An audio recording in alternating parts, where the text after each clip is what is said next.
Bonjour, voici l'essentiel du chapitre 14 du programme de spécialité de physique-chimie en classe de première qui s'intitule Aspect énergétique des phénomènes mécaniques. Donc on parle d'énergie liée au mouvement et on va donc définir dans un premier temps toutes les énergies d'un système qui est en train de bouger. Tout d'abord, l'énergie qui est associée à sa vitesse, qui s'appelle l'énergie cinétique. EC est égal à 1 demi de m fois v au carré. L'énergie cinétique est en joules, la masse m est en kilogrammes, quant à la vitesse est en mètres par seconde.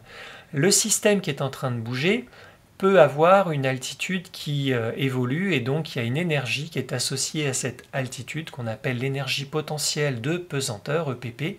Cette énergie potentielle de pesanteur est égale à la masse multipliée par G, l'intensité de pesanteur, multipliée par Z, l'altitude, énergie en joules, masse en kilogrammes, l'intensité de pesanteur en newton par kilogramme, et enfin l'altitude Z est en mètres. Pour terminer, troisième énergie qui s'appelle l'énergie mécanique, notée EM, qui est égale à la somme des deux énergies précédentes. Donc EEM est égal à EC plus EPP, et quand j'additionne des joules et des joules, eh bien j'obtiens des joules. Nous avons parlé donc d'énergie du système. Maintenant, nous allons voir comment cette énergie du système qui est en mouvement peut évoluer au cours du temps. Qu'est-ce qui fait qu'un objet est mis en mouvement? Ce sont les forces qui s'exercent sur lui. Eh bien, qu'est-ce qui fait que l'énergie d'un système peut changer? C'est une grandeur associée aux forces qu'on appelle le travail. Le travail d'une force qui s'exerce sur un système donc, va évaluer l'énergie transférée, donc gagnée ou perdue, entre le milieu extérieur et le système lorsqu'il est en train de bouger. Regardons cette petite représentation. On imagine donc un système qui va d'un point A à un point B. Le système est représenté par le M qui est le mobile en train de bouger. Et donc ce mobile là, il est soumis à une force F, et cette force F va suivre le mobile tout au long de son mouvement. Donc le point d'application de la force bouge d'un point A vers un point B. Et bien quand on a cette situation-là, la force travaille, et le travail de cette force s'exprime de cette manière-là, W pour travail, de A vers B, travail de la force, donc voilà pour la signification de cette notation-là, c'est égal au produit scalaire, vous avez des vecteurs ici et donc le point représente ce qu'on appelle le produit scalaire, mais on ne va pas faire des maths, produit scalaire de F et de AB, nous ce qui va plus nous intéresser c'est comment on calcule donc ce travail. Eh bien on l'obtient en faisant la norme du premier vecteur, multiplié par la norme du deuxième vecteur, multiplié par le cosinus de l'angle qu'il y a entre ces deux vecteurs.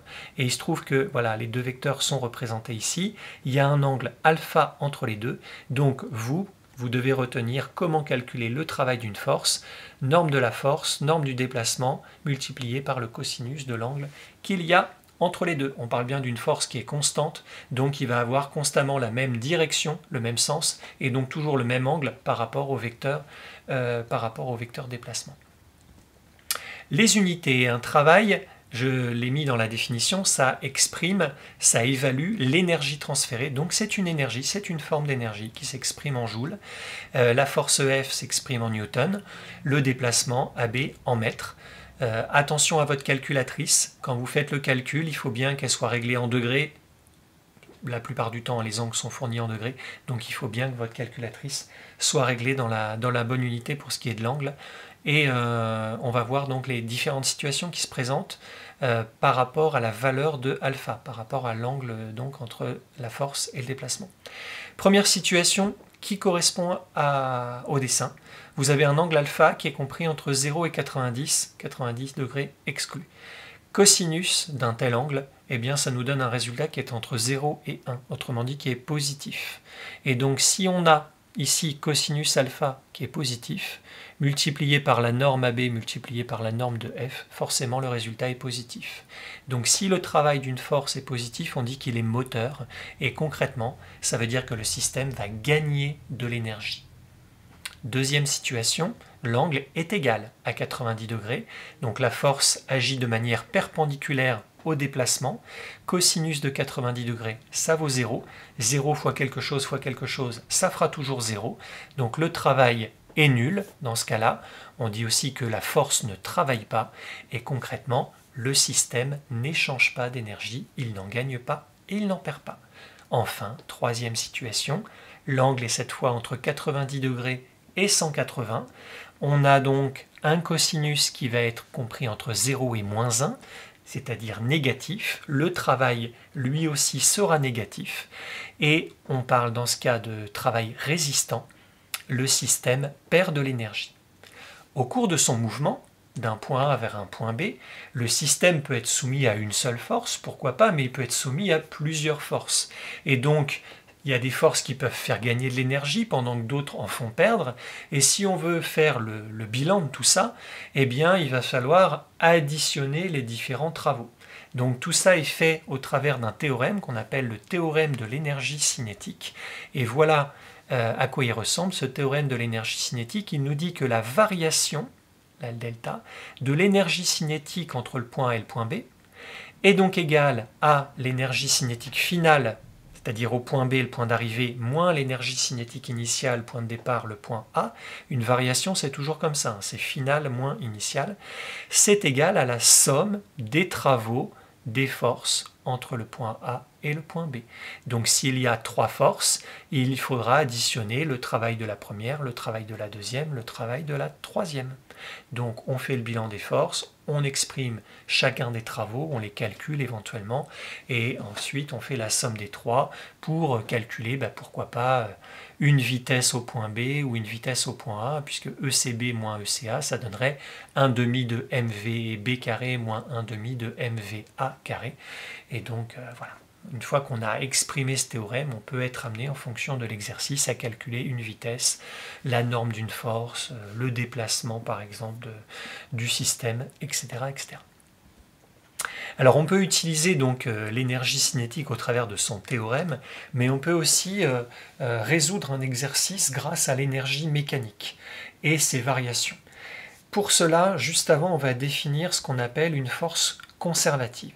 C'est une force dont le travail ne dépend pas de la trajectoire entre le point A et le point B. Là, j'ai représenté un point A, un point B, j'ai dessiné le vecteur AB, mais je ne sais pas du tout comment le système peut aller du point A, il peut y aller en ligne droite, pourquoi pas, du point A au point B, mais on peut imaginer qu'il ait un chemin une trajectoire plus arrondie.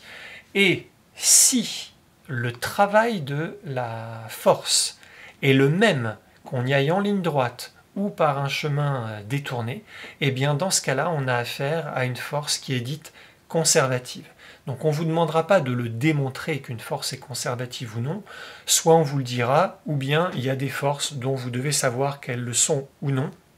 Dans le cas des forces conservatives, il y en a une qu'il faut absolument bien connaître, et ça tombe bien parce que c'est la plus fréquemment rencontrée, c'est le poids, la force donc exercée par la Terre sur le système en mouvement. Cette force-là, le poids, c'est une force qui est conservative. On verra ce que ça implique juste après. À l'opposé, qu'est-ce que c'est qu'une force qui n'est pas conservative? Eh bien, c'est une force dont le travail dépend du chemin suivi.